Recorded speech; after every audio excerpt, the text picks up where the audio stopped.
Hi, my name is Leigh-Kathryn Bonner, and I'm the founder and CEO of Bee Downtown. I just want to say I enjoy working with y'all so much, and it's so fun, and all y'all always asking me about how my bees are surviving winter and everything. It's just a really great opportunity to get to work with you.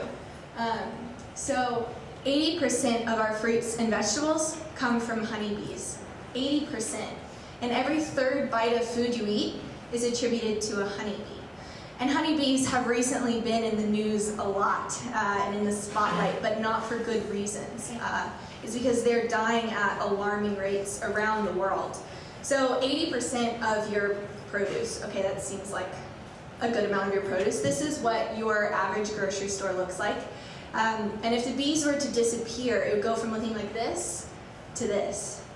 So that's, you can see what you lose with the bees if they go away. But what you don't see is that we would lose 70% of all of our dairy because honeybees pollinate alfalfa, and alfalfa is what we feed our cattle.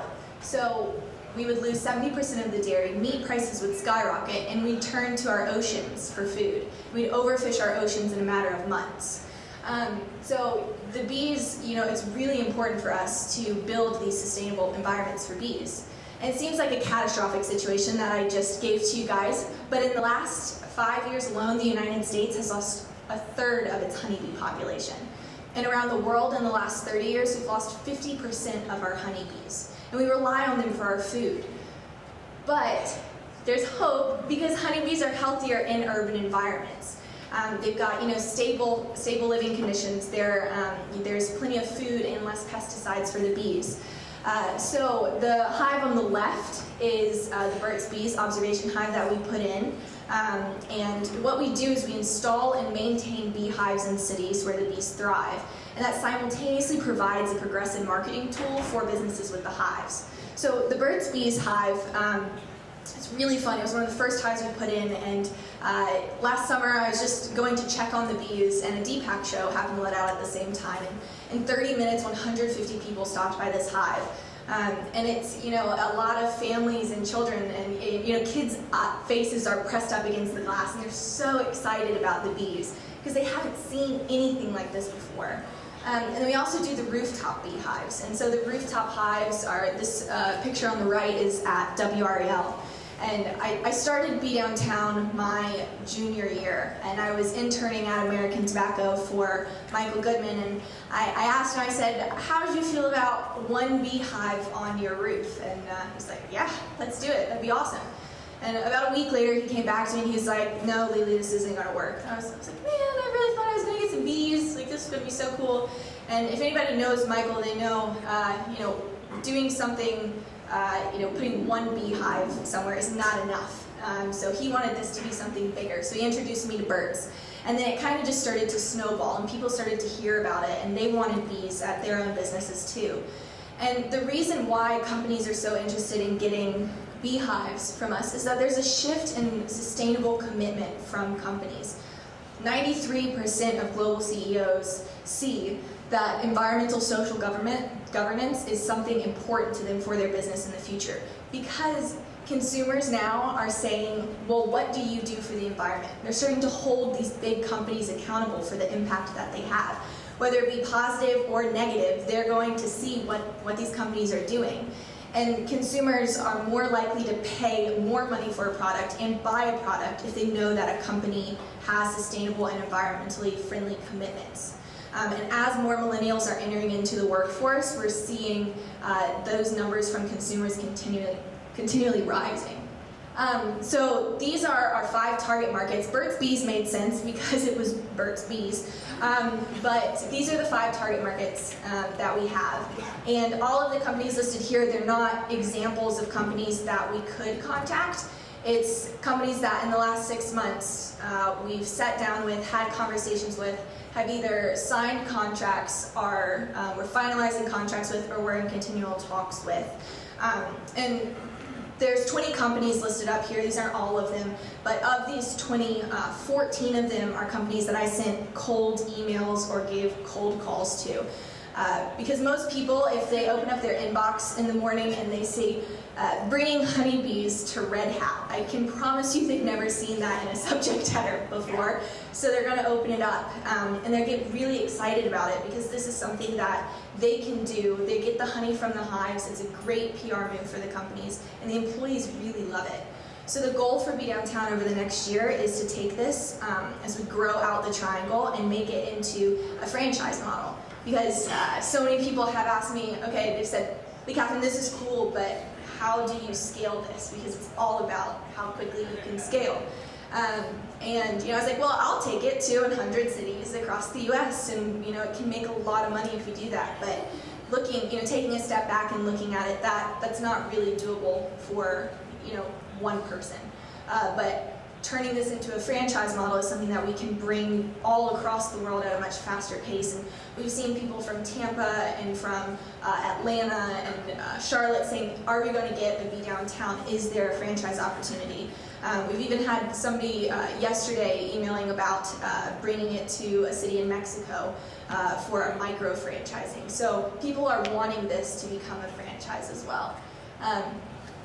And that's because, it's a small company right now. It's just me. I just graduated. But we've gotten a lot of traction behind Be Downtown.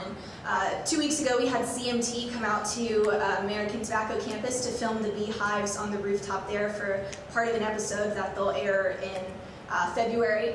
And then on Friday, I found out that I'm a finalist for the IDEO Fellowship for Climate Innovators. And so there's 6 finalists out of 200 different companies that send in business plans and videos.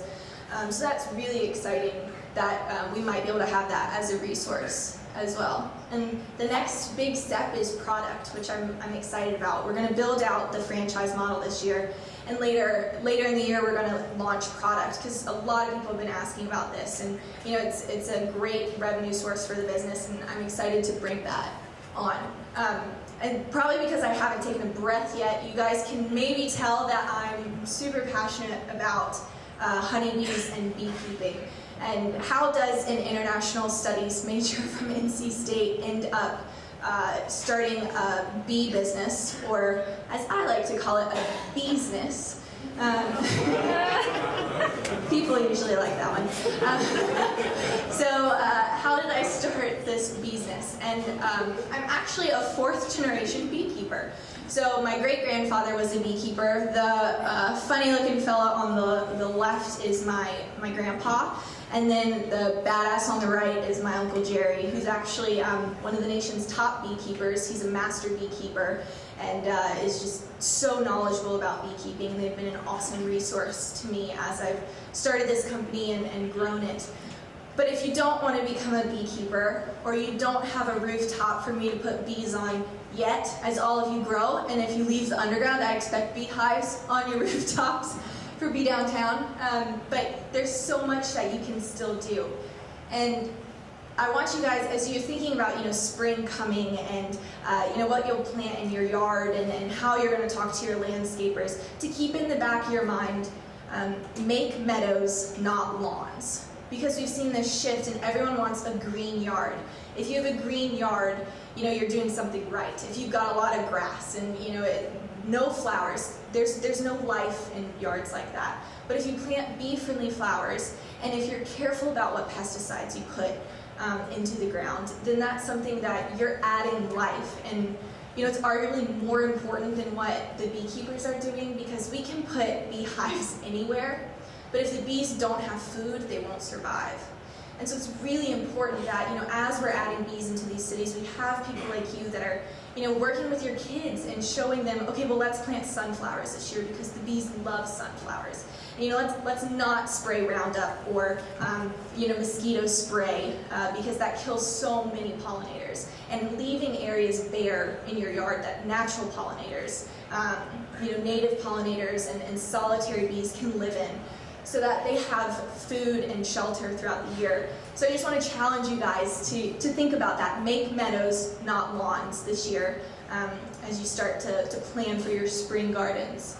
And I want to join you and ask you to join me in helping create a movement for Bee Downtown, because this is more than just putting beehives in cities. This is something that, our future of agriculture depends on honeybees, and that's what makes a sustainable environment for the people living in it. So if you guys can join me in the movement and work with me, that would be awesome.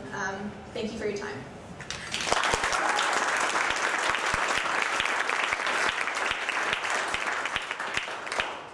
If anybody has any questions. No? Yes? How far would a bee fly? I was thinking, so if you've got an urban bee, is it like commuting to a farm? Yeah. Bees can fly up to 3 miles. So they'll go, the bees that we have can get to the Duke Gardens, and they fly for a decent amount of time. And one honeybee, she makes 1/12 of a teaspoon of honey in her lifetime. That's her life's work. So it really is like liquid gold that you're eating when you're taking honey. Yeah. Do you use your hives to seed other hives, like out in the country or something? Do we use them to what? To seed external other hives, or how do you manage or build these bee populations? So I get a lot of the Bee Downtown bees from my uncle. So he's in a rural area, and his bees are really strong. So one of the things that's causing bees numbers to decline is that we've oversaturated the gene pool, because we've just made so many bees so quickly because we've been losing them so fast. So if you get them from a beekeeper that that has strong gene pools, your bees are much healthier and survive winters better. So we get them from a rural beekeeper. Yes? What are the products that you're launching? Yeah, so we're going to have soaps. So we did soap for Christmas, which thank you to anyone who bought a Christmas box. And we're going to do face lotions and face washes and body lotions, and there'll be deodorants as well.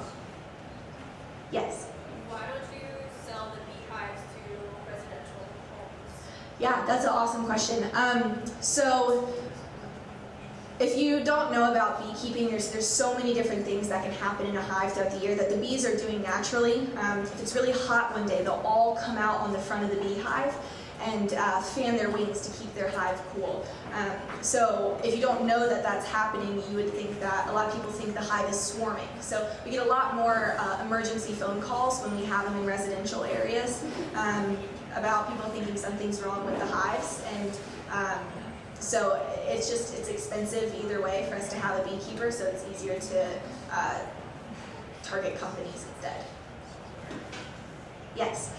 Do you consider partnerships with these towns or towns? Yeah, we have, and we've been working with Raleigh on that, and then we've also, so the company that asked us that, or it was someone from the government in a city in Mexico that's asking about the micro franchising for that, and it would be a citywide approach that they take to adding this for, at-risk communities and people in urban areas as well. Yes? How self-sustaining are these bee colonies? Do you need to have people that go out there constantly and check on them? Is that kind of where you make additional money, or is that something they just put it up there and say, okay, bye? Yeah, so the beekeeper comes out depending on the time of the year. When it's spring and there's a lot of, it's called honey flow, and there's a decent amount of honey flow, the beekeeper will have come out every week to 2 weeks. And then in the winter, the bees, they're not hibernating, they're in a cluster, basically like a football huddle, and they vibrate their wings to keep wherever the queen is at 92 degrees throughout the winter. So the beekeeper comes, and if they need extra food, we'll add food. It's about once a month through the winter that the beekeeper comes. Okay. Well, I think I'm out of time. But if you have any questions, I'm usually at the stand-up desk and co-working. So thank you all very much.